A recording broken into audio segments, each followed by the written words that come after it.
as a CEO, as any leader, you want to always be asking your team, what do you need from me in order to be more successful in your role? And just keeping that communication, keeping the cadence of those meetings going to ensure the needle is moving forward. That's paramount. So take your CEO time, get clear on your vision and your objective, and then make sure that you are effectively communicating to your team and meeting with your team to help move that needle forward.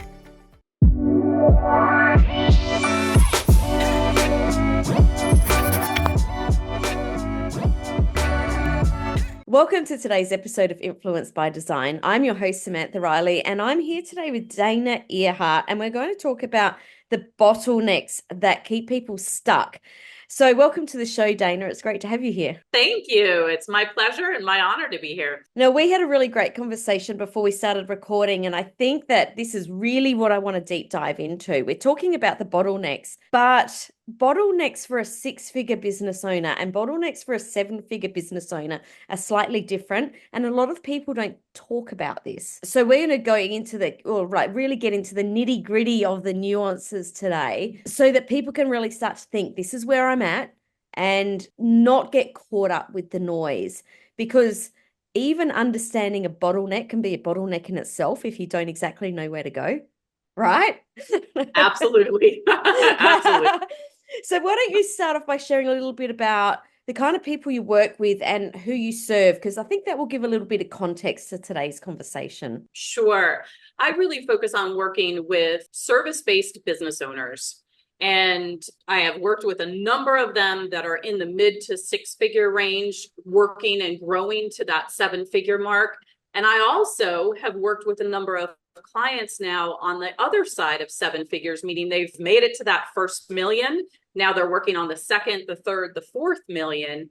And the nuances are just a little different. And it is about, I think prior to seven figures, the focus is really on growth. Once you make it to seven figures, you're switching into scalability. And really ensuring that the talent, the systems, the stability and foundation are in place so that you can now really work on scalability, which is growth on fire, basically. Totally. Love that so much. So bottlenecks. Before we get even into what the bottlenecks are, what do you see are the symptoms of people experiencing bottlenecks in their business? Like, we all know we have them, but sometimes we can be blind to what's actually going on. Can you talk a little bit to, the things that people might be experiencing? Absolutely. I think first and foremost, not just for the owner, oftentimes for their leadership team as well, is they're running from meeting to meeting and putting fire out after fire out.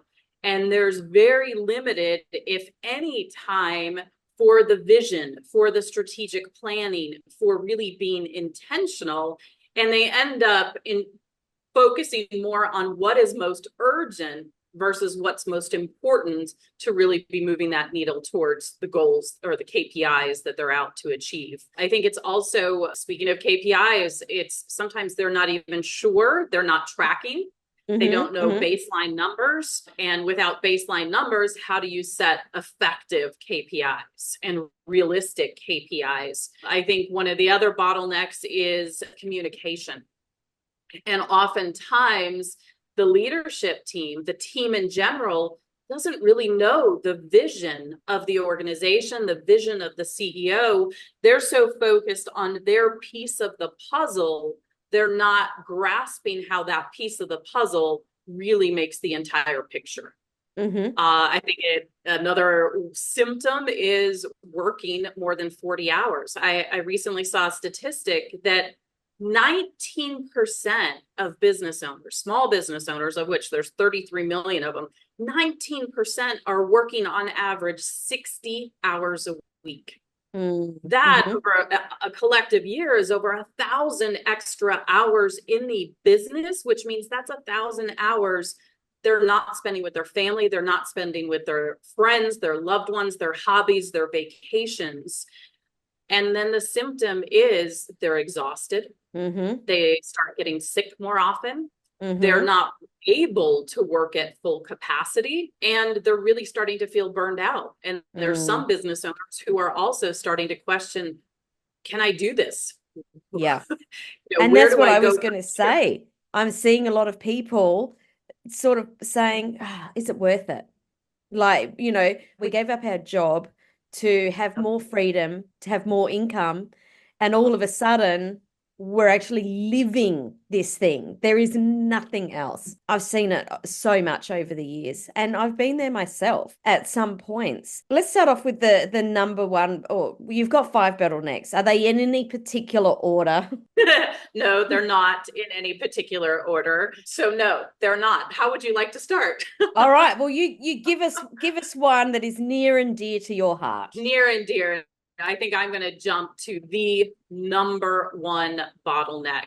And this is the same bottleneck, whether you are in those mid to high six figures, and quite frankly, once you are into the seven figures. The number one bottleneck is you as the CEO of the Mhm. organization. Yeah. Seven figures, let's plug your ears, not listen. What I want to start with is for the six-figure owners, where you're the bottleneck here is so often you're thinking, oh, I need to get something done fast. I'm just going to do it myself. It's easier for me to just crank this out. I'll teach them later. Only Hmm. later keeps getting Never postponed. comes. Never comes. Absolutely. Exactly. Exactly. It's also a matter of hiring for where you are versus hiring for where you're headed. Tell us more And about that. that is really thinking, what do I need right now? Where is the biggest void or the biggest bottleneck from a workflow, and hiring for that? Only if you actually back up and take a look at, okay, we are looking at 50% growth this year. Where is the real void going to be? And let's hire for that, because chances are that person is going to be able to help with the immediate now as well. But if we Mm. focus on only what's needed, they may not have the skill set yet to get us to that 50% growth. Oh, I love that. That's so cool. I might be totally off here, but I don't see that being any different for a seven-figure business owner. I think it certainly is an issue.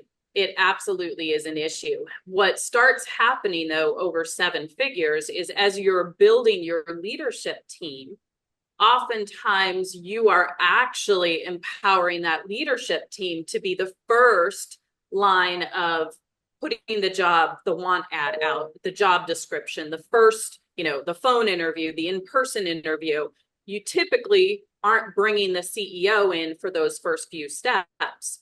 Well, if you have focused on what you needed, you're right. If you focus on what you need now, and if you, as the CEO, have not done a good job of really sharing where you're headed, your leadership team doesn't know what to be looking at for 6 months down the road. They don't know Mm. what is being forecasted as far as the growth, to be able to really start evaluating where those needs are going to be.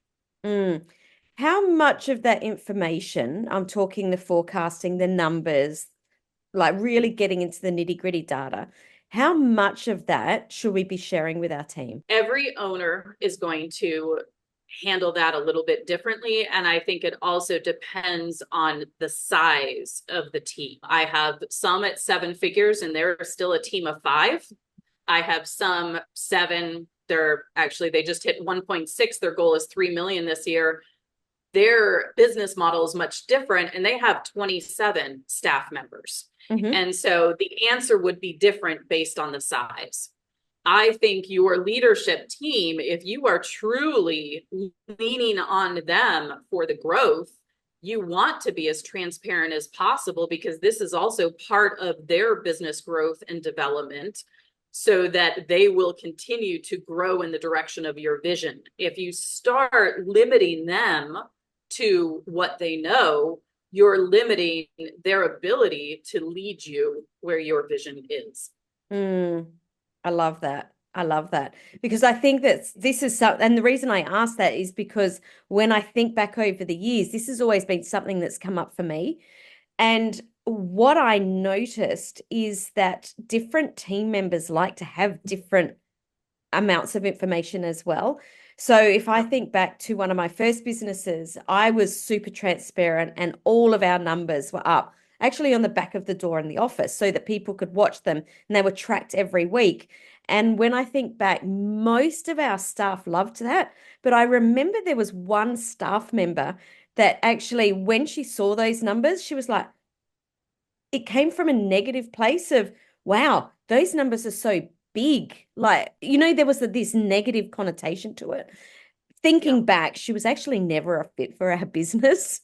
But at the time, I actually took it in a different way. And I was like, oh, maybe we shouldn't be sharing them because they're almost taking these numbers and using them in a negative way. And I Right. wanted to bring that up because as you're growing, you're going to have these little things happening and you're going to question, am I doing it the right way? Should I be doing it this way? Should I be doing it a different way? And I guess you're seeing this all the time with the people you're working with.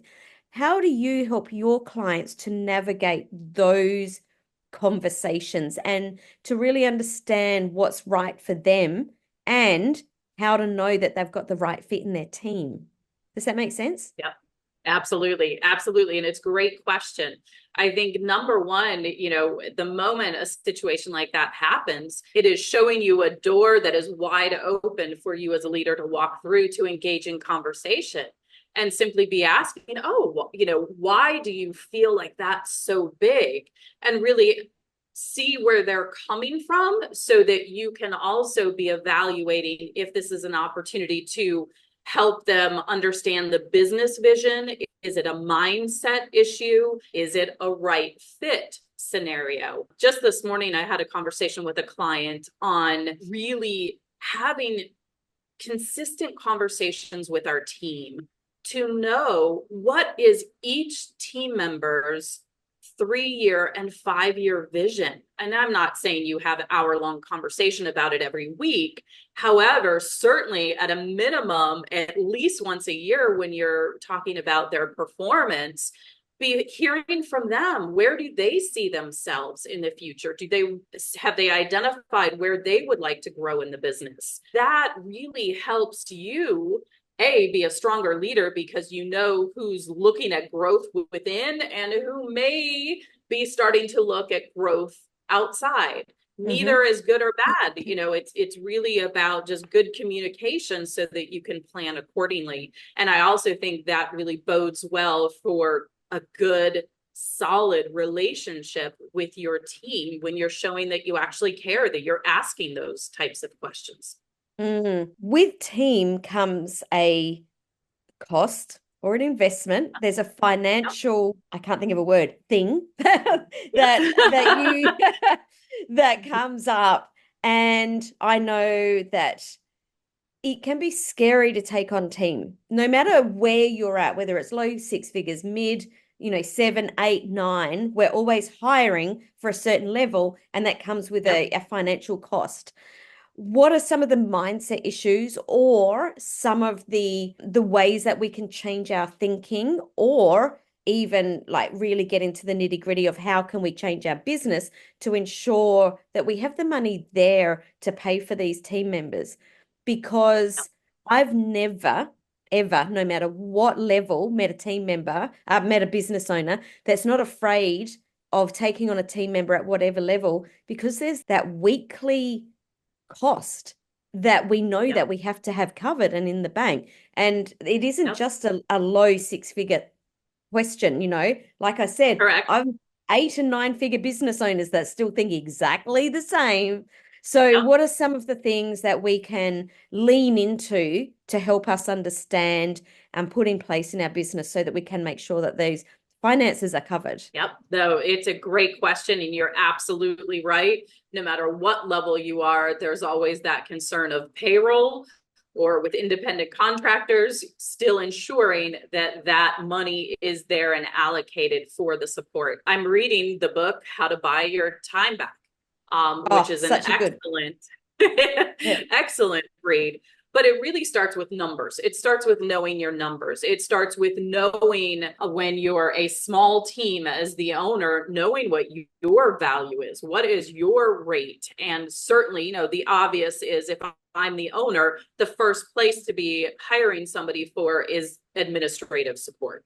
Mm-hmm. Then it's really looking at another place where it's easy to quantify the investment is a salesperson, because that's going to be directly related to what they bring in. Where it gets cloudy are those positions that are not as easily identifiable on what is the return on the investment of their time, energy, and resources.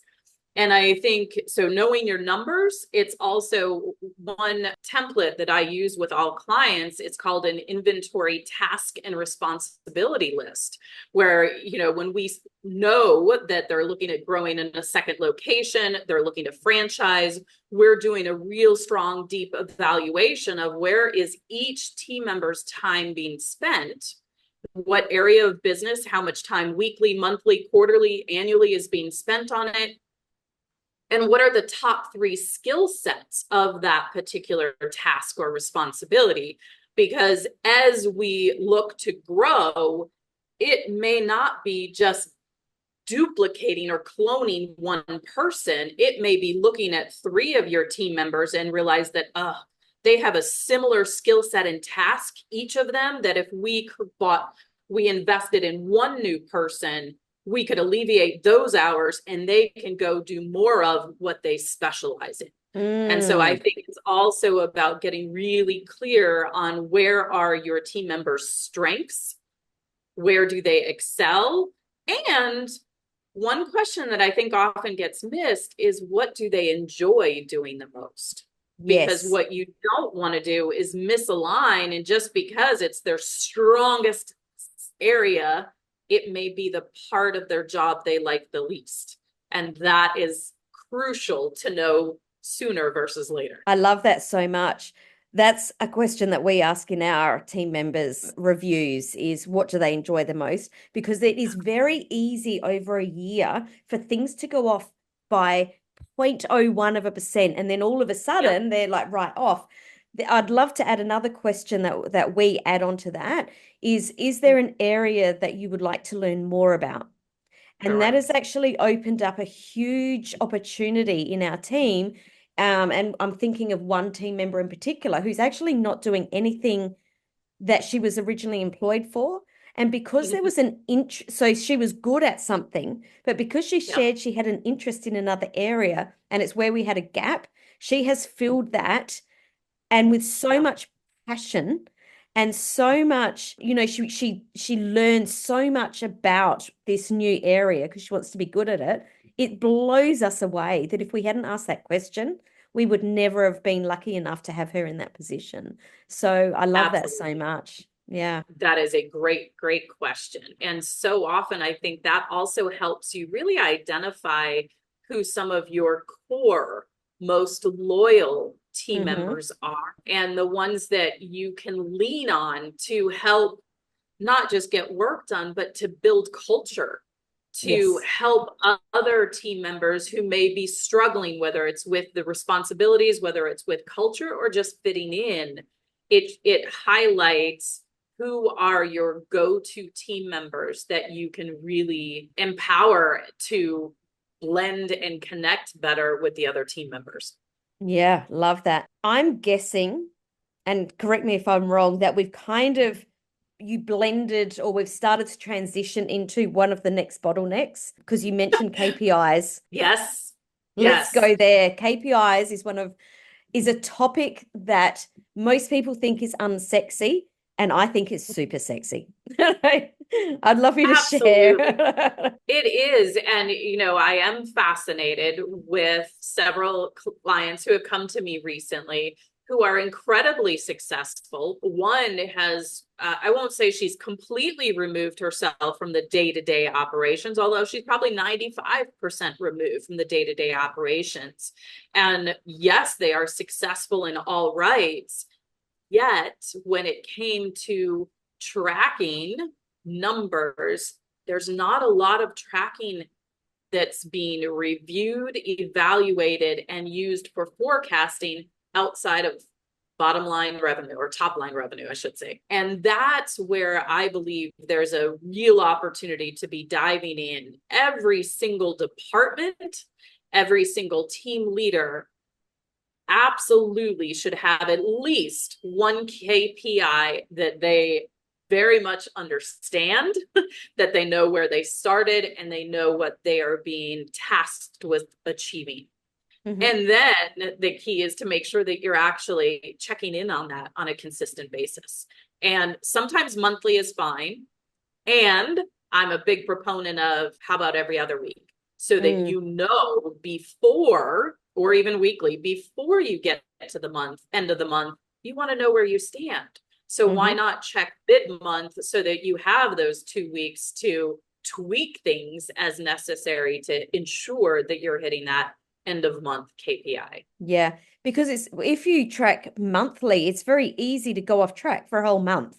So yes, I'm actually on my top KPIs. I like to track weekly because you can alter or change direction, well, 4 times in a month, right? So less likely to go off track a lot. It's a lot easier to say, oh, that didn't work. Let's tweak that this week and go this way. So what are some of the most important KPIs that, if people are going, yeah, this all sounds great, but I don't even know where to start, what are some of the basic KPIs that people should be tracking? Absolutely. I'm going to start with the financial, even though most people do know what their revenue goal is, and usually it's looked at by year. And so you want to be looking at it monthly as well. And what happens 9 times out of 10 when I start working with someone, it's not until the 10th, 15th, maybe 20th of the next month that we get their P&L for the month prior. That means that leader is actually not leading the business. The P&L is leading the business. Mm-hmm. And I would much rather, as you said, weekly or at a minimum, mid-month and end of month, know where you stand so that you can pivot. I think another KPI is number of clients, and getting down to how many new clients versus repeat or renewal clients. If you're selling a service or multiple services, you can also be looking at how many clients did you cross-sell that month. You can be looking at, from a prospecting and sales perspective, how many sales conversations were had, how many converted, how many are follow-ups, how many were no's at the spot. Very general terms, those would be the key KPIs that I would be encouraging someone to be looking at. And how do you suggest people keep the numbers, or, exactly, follow the data? Is it a spreadsheet? Is it, a piece of paper under your laptop? Is it different is it different for everyone? And I've asked this because I'm going to follow it up, but I'd love to hear your answer first. Absolutely. I often, you will hear me saying that it's up to you whether it's in your CRM, in a particular software that you're collecting that data, or a spreadsheet. That is the organization's choice. And there's different variations, again, depending on size and depending how many people would be accessing that data and for what reasons. I do have some businesses in the healthcare. So in that case, then we have to be cautious because of HIPAA. Certain pieces of information cannot be disclosed. The most important thing is that it's being tracked, and it's being tracked electronically, so multiple people can be accessing it as needed. I personally, as I grew my own business, I am a self-proclaimed spreadsheet geek. I loved Excel. It took me a long time to switch over. Now I like Google Sheets. I like seeing the whole picture on one sheet or one report versus a CRM at times, because of course, whatever report is produced is only as good as the input you requested. So if a report is missing one ingredient that could be very crucial and you don't realize it when you're just looking at the output from an actual software platform, versus the spreadsheet. Everything is visible for me right there. I can sort it, I can filter it, I can manipulate it the way I need to manipulate it. So I don't have a one answer fits all as long as it is being tracked digitally. Yeah.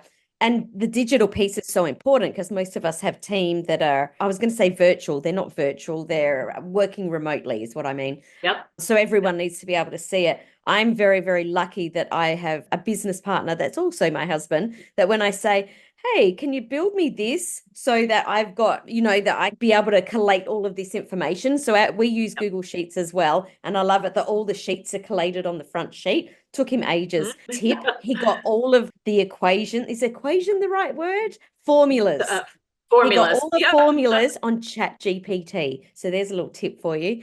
Nice. Because I was like, I want this. He went, I don't know how to do it. So ChatGPT told him how to do it. But the reason I asked is because I personally like to keep my KPIs on a piece of paper right in front of me.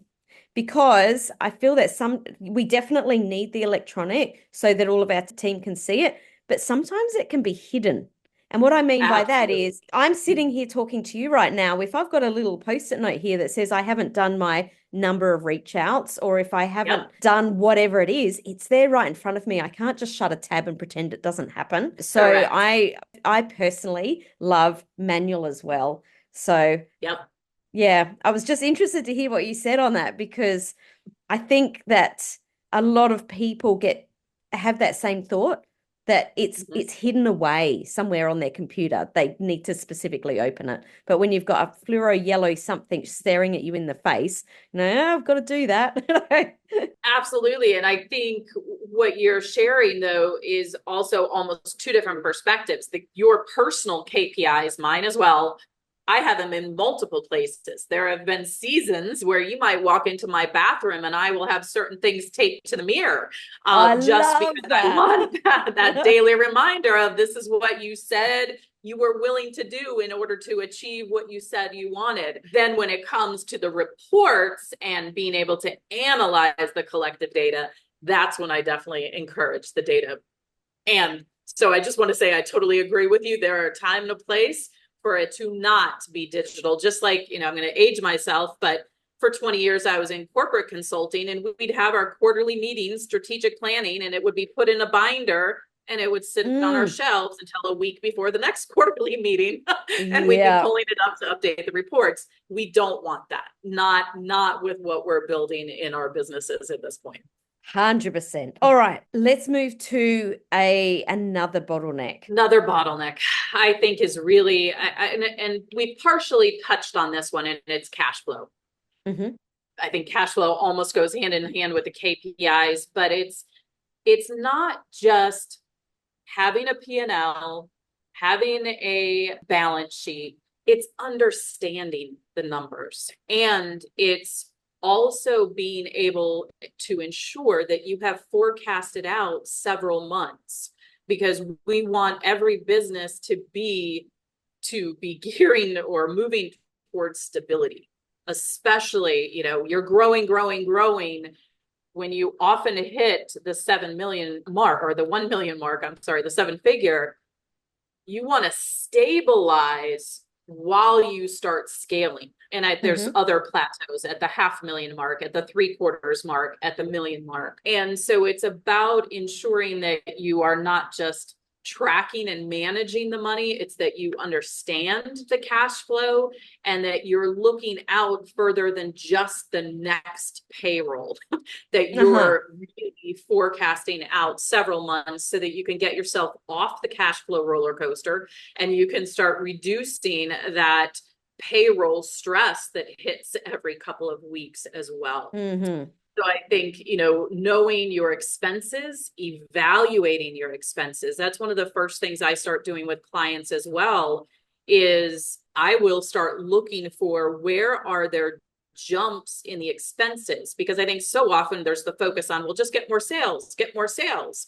Yes, that is one way to profit. However, you also want to be looking at the expenses, because maybe you can improve your profit margin without additional sales just by getting a handle on those expenses and really taking a look at that. With the cash flow management also, and it's tied in a little bit with HR, but I was talking to a client again this morning about, paid holidays, PTO. How are you handling that? How are they accruing it? How are they utilizing it? And just ensuring that you understand how that, if you're hiring 8 new team members, don't forget to include the value of those benefits. It is not just the base salary. It is also taking a look at what days will that position not be fit, that others will need to make up for that work. That is one of the top bottlenecks in both areas, in both the high sixes as well as the 7 figures.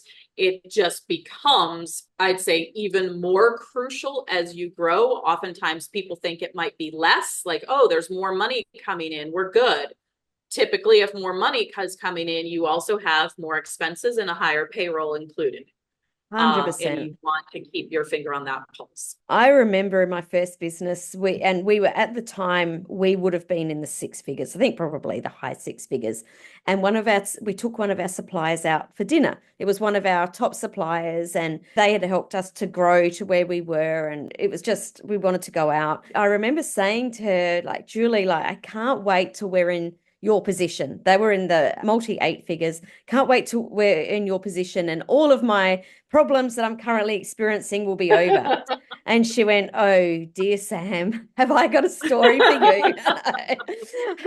And it was a great conversation. And it just helped me to realize that when we're earning a smaller amount, our problems are a little bit smaller. That as the numbers grow, the problems can grow as well. And from a percentage wise, I mean, I'm not here to say it doesn't get easier as you grow your business. Like, it most certainly does. But like you said, your payroll's higher, your costs are higher, and it's just as easy to get caught out at a higher level than it is at a smaller level. Yeah. Absolutely. So wise advice. Beautiful. Absolutely. All right. So we've talked about team. We've talked about, I've forgotten to write all of these down. This is not like me. I'm very loving this conversation. We've talked about team. We've talked about KPIs. We've talked about cash flow. I feel like I've missed something in here, but I'm not sure. Well, the other area I think really getting into is the operational efficiency.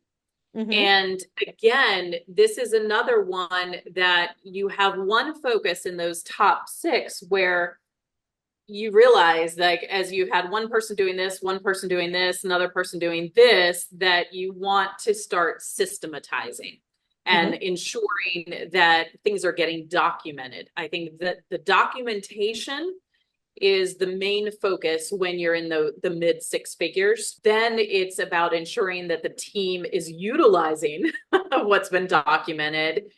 As you move over the 7 figures, that's when you really want to be using a fine-tooth comb to it. And now you're looking for, where are the inefficiencies? Where can we still tighten things up to be even more efficient as we start wanting to scale, not just grow? And that's making sure that you're also empowering your team to be looking at the process. They're the ones using it day in and day out. And you don't want them to just follow a process just because that was the process that was outlined several years ago. You want them to be looking at what makes most sense now and be taking into account, again, where you're headed. Because what got you here will not get you to where you're going. And you want to make sure that those processes, those procedures, the automation, the systems are keeping up with where you're headed. What are some of the areas that people need to really look at those systems? Like, if someone was going to start systemizing their processes, is there an area that you would recommend they start at, or is that a personal thing? I think it depends on the business model and the industry, and probably team size as variables there. Because again, a call this morning, we covered a lot of ground in one of my calls this morning. We were talking about the interview process. And while everything is documented and there's a number of various positions, this is the team, they have about 27 to 30 team members, and they're going to be adding 8 more. what are the, something as getting down to the details of what are the exact interview questions that are being asked for each individual position, and ensuring that that's happening consistently. And unfortunately, what happens when you have multiple people involved in an interview process, one question different from each of the people holding the interview changes the entire dynamic of you screening candidates. And oftentimes people don't realize that. Just like you referenced earlier, just 1 percentage point different on a day can get you to somewhere different. It's that granular of detail in a process, in a procedure for interview on, so that's more the HR staffing and talent recruitment side of things. Documenting, another one could be client fulfillment. What are the costs associated with a client fulfillment? And sometimes you may have certain relationships where they send a little gift here or send a little gift there that never got documented. That's the type of things you do want to have documented, because if that particular client stays with you 2 years longer, it's probably worth that $50 or $100 investment for all of your clients to get them to stay. So there's not one particular area, although what I will encourage a CEO to do with their team is not try to change everything at once. It's really picking 1 or 2 initiatives. Maybe it's just 1 bottleneck per quarter. It might be 1 or 2 bottlenecks, depending on the size and depending the size of your team, to really move the needle forward. But the idea is over the course of a year, then if you take 1 to 2 per quarter, you've addressed all of the top 5 bottlenecks and you've started moving into the next 5 bottlenecks. I love that you've mentioned that, because it's very, very easy to look at it all and either try and do it all at once and be really ineffective, or just go, wow, this is way too hard. I'm not even going to start. So exactly. I was very, very lucky that my very first job when I was 16 years old was working at McDonald's. And if anyone knows McDonald's, like, their systems and procedures are so watertight. I thought that that's the way all businesses ran, because that's all I knew. So when I started my business, we very much did the same thing. I'm so grateful for that was my first job and that's what I thought everything was. But I know that when we started the coaching business, the very first thing we did was systemize the client onboarding, because it's not just about making it easy for your business. It's also about making it repeatable and consistent. And that for us, having a consistent client onboarding was the best way that we were going to increase the clients staying on and working with us. So that's where we very first started. So have a think in your business about what's going to move the needle the most and just start there. Absolutely. Hats off to you. You definitely were able to start with the leg up. Most people think that the processes and procedures, that comes down the road when we have time to do it. Yeah. Oh, look, I am so grateful. Like, I think that I'm a big believer that things happen for a reason. And I think that there is some other force at play that knew that I was going to be in business. And that was the very first place that I needed my first job. That's awesome. Well, and as you referenced earlier, ChatGPT can be a great assistant, not end all be all when you're putting together the process and procedures. It can give you a template. It can give you an idea. I have had clients use it as the initial shell for even a 30, 60, 90-day onboarding of a new team member. It gives you the shell, then you and your team personalize it, customize it for that particular role. But the same can be done with process and procedures. Absolutely. Dana, for anyone that's been listening to this and thinking, and hopefully we have helped them to work out some bottlenecks in their business and help them to understand how important it is, what is something that you want to share with them right now that will help them to take the next step forward for whatever that is? Absolutely. I think, right now we're almost at the end of June 26th. So we know in just a couple of days, Q3 starts. And it's really about making sure to give yourself that time, some CEO time, as I call it, to really reconnect with what your goals for the organization are come December 31st. What do you and your team want to be celebrating? And then evaluate what tweaks need to happen. And then it's really about creating a 90-day action plan for the next 90 days, for the next quarter, in bite-sized chunks of what actions you need to be taking, what actions your team need to be taking, and then ensuring, I think that where it often gets forgotten is the importance of consistent meetings. And I don't mean meeting paralysis, meeting just to meet. I mean meeting with very clear intentions of, what is our progress? As a CEO, as any leader, you want to always be asking your team, what do you need from me in order to be more successful in your role? And just keeping that communication, keeping the cadence of those meetings going to ensure the needle is moving forward. That's paramount. So take your CEO time, get clear on your vision and your objective, and then make sure that you are effectively communicating to your team and meeting with your team to help move that needle forward. Love that. Now, Dana, for people that have really enjoyed this conversation, I know that you've got a resource to help people how to become a $1 million CEO. Can you share a little bit about what's in that and where people can find that? Absolutely. It really is designed for both those striving for the $1 million status as well as those who are there and may not feel like they're thriving in that role yet. And it really is designed as a guidebook by chapters of just some of the key areas to focus on, really modeling what we've talked about here with a chapter on each of those bottlenecks and how they can be, what they can be focused on and what they can be doing to ensure that they are not getting caught up in the bottlenecks. Where they can find it is at danaearhart.com, and it's /million. And that will be available to them there. And of course, I welcome them to connect with me on all the social media platforms as well. Perfect. And of course, as always, the link will be in the show notes below. Wherever you're listening to this, that link will be there. Dana, it's been such a pleasure to chat with you today. It's for some people, it's like, oh, this isn't such a fun topic. For me, it is a fun topic because I realize that when you understand this, it can grow your business really quickly. And that's fun. Absolutely.